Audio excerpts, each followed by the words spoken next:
Last meeting, we discussed the set of the integers, which is, ginamit natin doon yung ating number line. So, ngayon, pag-usapan naman natin yung ordering integers and the absolute value. So, unahin muna natin yung ating ordering integers. So, dito sa ordering integers, ginagamit natin dito yung ating mga inequality symbols. Inequality symbols na ito yung ating mga less than, greater than, then pwede rin siyang maging less than or equal to, tsaka greater than or equal to. So, ito yung mga gagamitin nating inequality symbols para sa ordering integers. On sa ating set of integers noon, sinabi natin na a number is less than all the numbers to its right. So, ibig sabihin lang ito, lahat ng nasa left, kunyari, yung negative 2 ay less than sa negative 1 kasi yung negative 2 ay nasa left ng negative 1. So, ay magagamit natin dito sa ordering integers by using din ulit itong ating inequality symbol na less than, greater than, less than or equal to, then greater than or equal to. So, paano nga ba yan? So, for example, we have here a number line, then meron tayo ditong point A and point B. So, sinabi natin kanina na a number is less than all numbers to its right. So, ibig sabihin, itong B, nasa left niya yung A. So, ibig sabihin, mas less yung A kesa sa B. Or kapag binaliktad naman natin, itong B ay mas greater than A. Kasi nga, yung A nasa left ng B. So, kapag sinulat natin ito, A is less than B. So, ganun lang siya. Paano naman kapag binaliktad natin siya? So, for example, meron naman tayong B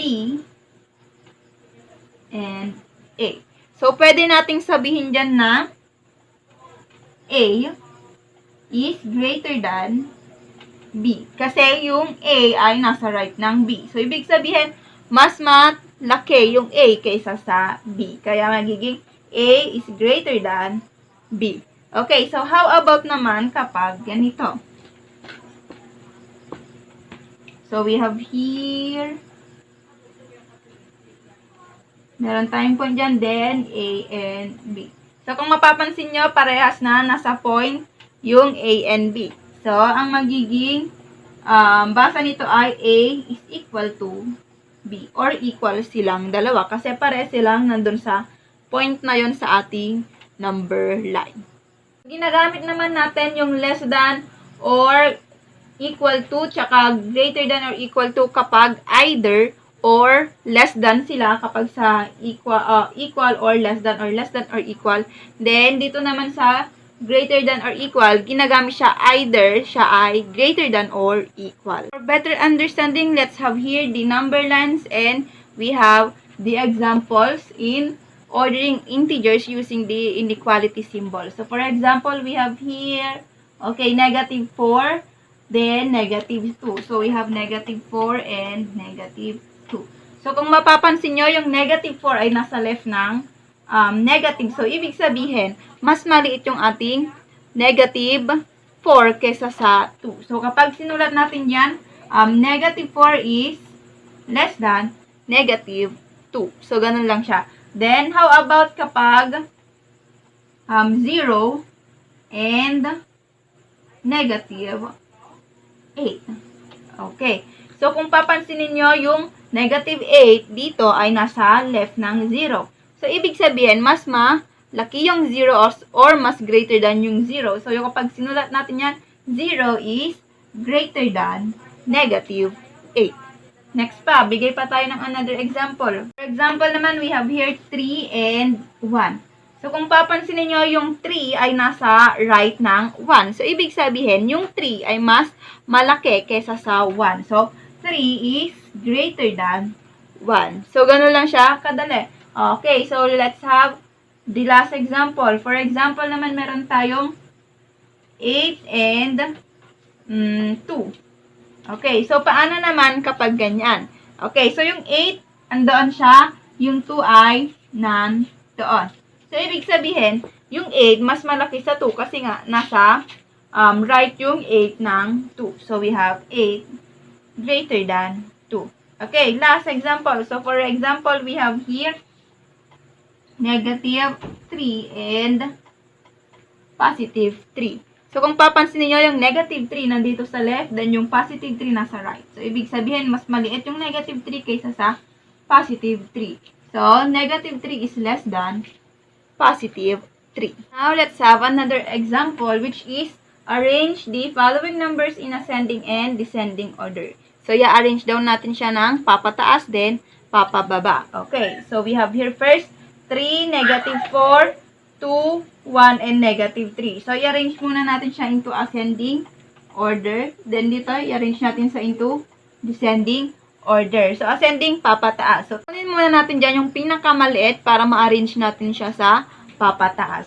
So, kunin muna natin or tignan muna natin kung ano ba yung pinaka nasa left kasi nga, pinakamaliit. So, kung papansin nyo, saan dyan yung pinakamaliit or nasa left? Yung negative 4. Then, next yung negative 3. Then, after nun ay 1, 2, and 3. So, isulat na natin siya. So, una ay negative 4. Then, magiging negative 3. Then, next ay yung 1, 2, tsaka 3 na yung susunod. So, we have 1, 2, and 3.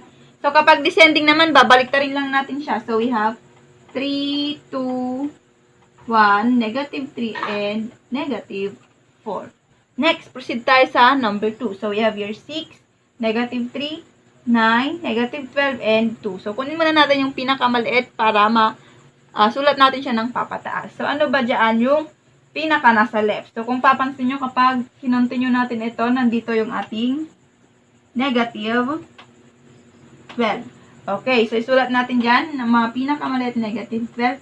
The next ay, sunod, we have negative 3. The next is the number 2. Next, we have 6. And the last one is 9. So, kapag decreasing naman, baliktarin lang natin. So, we have 9, 6, 2, negative 3, and negative 12. Okay, so, last example, we have here negative 12, 4, negative 10, 5, and 7. So, kunin muna natin yung pinakamaliit ulit. So, we have, papansin niyo negative 12 ulit siya. So, we have negative 12. The next, for example, nandito yung negative 10. Nandiyan sa side na yan. Okay, so we have, next is negative 10. Then, we have 4. Then, 5. And, last is 7. So, kapag nilagay naman natin sa descending or papaliit, we have 7, 5, 4, negative 10, and negative 12. Now, let's proceed to the absolute value. So, kapag sinabi naman nating absolute value, it is denoted by 2 bars or 2 parallel lines. So, ganito siya. So, kapag sinabi nating absolute value, simple lang yan. Lahat ng negative nagiging positive. Then, kapag positive na siya, simply, positive na lang din siya. So, for example, we have here, negative 3. So, kunin daw natin yung absolute ng negative 3. So, magiging positive 3 na siya. How about kapag kinuha natin yung absolute value ng positive 3? So, simply, positive 3 pa rin siya. Next, paano naman kapag kinuha natin yung absolute na value ng negative 100? So, kapag kinuha natin, magiging positive lang siya. Positive 100. Kahit 1 million pa yan, negative 1 million. Kapag kinuha natin yung absolute value, magiging positive lang siya. So, we have positive 1 million. So, yun lang yung tinatawag nating absolute value. So, the absolute of the number is the distance of that number in the zero in the number line. Okay, so kapag pinag-uusapan na kasi natin ay ang distance, walang nagiging negative dito. So, for example, itong distance ng 0 to 3. The next ay 0 to 3 ulit dyan. So, kung papansin nyo, negative ito pero parehas lang sila ng layo sa 0.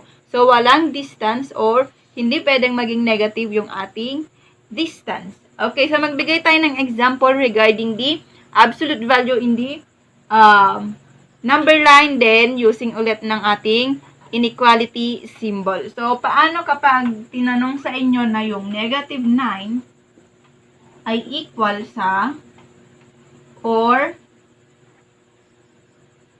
less than or equal to the absolute value of positive 9. Is it true or false? Tama ba ito na pwedeng maging less than or equal daw siya sa positive 9 yung ating negative 9? Pwede ba siyang maging less than or equal or hindi? Yun yung tinatanong. Magiging true or false ba siya? Itong ating given dito. So, tignan natin. So, kung papansinin nyo, yung negative 9, kapag kinuha natin yung kanyang absolute value ay 9, then kapag kinuha natin yung absolute value ng ating positive 9 ay 9 ulit. So, equal siya. So, tama na yung pagiging equal dito. Ngayon, kukunin naman natin kung less than ba yung negative 9 sa positive 9. Okay, so kung mapapansin nyo dito sa number line natin, kunyari, nandito yung negative 9 natin, nandito yung ating positive 9. Okay, so tama ba na yung negative 9 ay mas less than kesa sa positive 9? So, sinabi natin kanina lahat ng nasa right ng or left ng number, ibig sabihin, mas maliit. Or kapag binaliktad natin lahat na nasa right ng number ay mas malaki. So, kung papansinin natin, yung negative 9 nasa left ng positive 9. So, ibig sabihin, mas less than yung ating negative 9 kaysa sa positive 9. So, yung pagiging negative 9 is less than positive 9 ay true pa rin. So, ibig sabihin, itong negative 9 or the absolute value of negative 9 less than or equal to positive 9 ay true. So, yun naman yung gamit ng ating less than or equal or pwede ring maging greater than or equal.